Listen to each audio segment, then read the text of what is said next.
Seven, David Fincher'ın ustaca yönettiği ve Brad Pitt ile Morgan Freeman'ın unutulmaz performanslarıyla hayat bulan gerilim ve psikolojik drama türlerinin başyapıtlarından biri. Film, sadece bir cinayet soruşturması değil, insan ruhunun en karanlık köşelerine yapılan bir keşif. Klasik bir dedektif hikayesinin ötesine geçerek izleyiciyi derin felsefi sorgulamalara sevk ediyor. Film, Dedektif Somerset, Morgan Freeman ve Dedektif Mills'in, Brad Pitt, takip ettikleri bir dizi korkunç cinayetle başlar. Bu cinayetlerin ardında ise bir katil vardır ama bu katil sıradan biri değil. Katil, 7 ölümcül günahı, oburluk, açgözlülük, tembellik, şehvet, gurur, kıskançlık ve öfke sembolize eden cinayetler işler. Her cinayet bir günahı temsil eder ve her bir cinayet toplumsal yozlaşmayı ve insanın içsel karanlığını gözler önüne serer. Ancak burada dikkat edilmesi gereken bir şey var. Katil sıradan bir psikopat değil, bir felsefi inanç ile hareket ediyor. Amacı toplumun kirlenmişliğini ifşa etmek ve insanları kendi içsel karanlıklarıyla yüzleştirmektir. Dedektifler bu cinayetlerin arkasındaki mantığı çözmeye çalışırken bir yandan da katilin ne kadar ileri gidebileceğini merak ederler.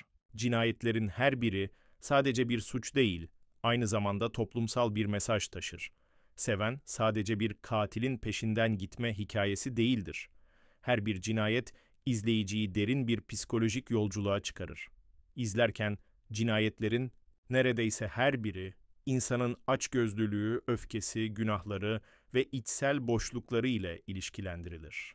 Toplumun sistemik sorunları, bireysel suçlar, adaletin ne olduğu ve suçlunun aslında kim olduğu üzerine düşündürür.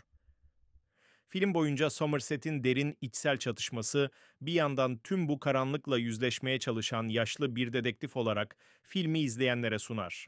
Öte yandan Mills'in gençliği ve idealizmi ona dünyayı değiştirme gücü veren bir şey olsa da bu ona çok pahalıya mal olur.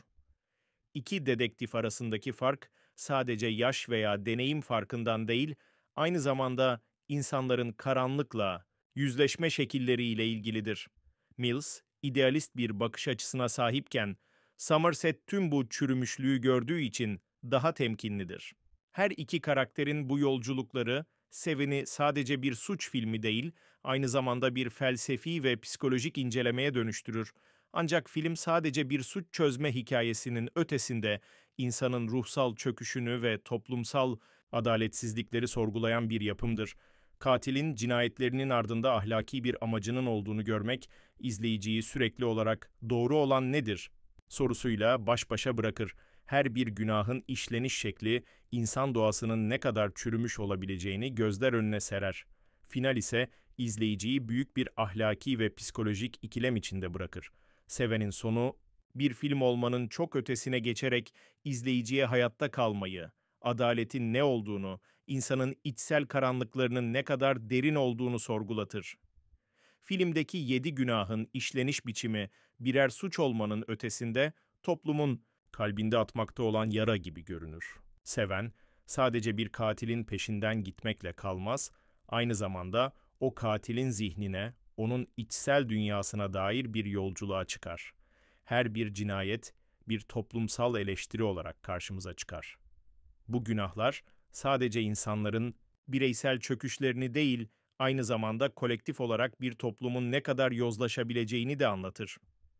Seven'i izlediğinizde bir suç çözme hikayesi izlemediğinizi fark edersiniz. Bunun yerine insan doğasının en karanlık yönlerine dair çok daha derin bir psikolojik ve felsefi yolculuğa çıkmışsınızdır. Finaliyle Seven sizi şok eder, düşündürür ve izledikten sonra uzun süre aklınızda kalır. Bu film, gerilim ve psikolojik dramayı birleştiren nadir yapımlardan biri. Seven, her saniyesinde bir soru işareti barındıran, sonu izleyiciye bir başka gözlemi kabul ettiren bir deneyimdir. Eğer henüz izlemediyseniz, bir film var ve size karanlık bir yolculuk vaat ediyor. Hem sinemasal bir deneyim, hem de insan ruhunun derinliklerine yapılan bir keşif. İzlemeden önce hazırlıklı olun. Çünkü Seven sadece bir gerilim filmi değil, insanın en karanlık köşelerine yapılan bir yolculuk. Zaten izlediyseniz Seven her izleyişte farklı bir anlam kazanıyor. Finali düşündükçe Katilin motivasyonlarını, dedektiflerin yolculuklarını, toplumun çürümüşlüğünü tekrar tekrar sorguluyorsunuz. Seven'i yeniden izlemek, filmin her bir detayını keşfetmek için harika bir fırsat.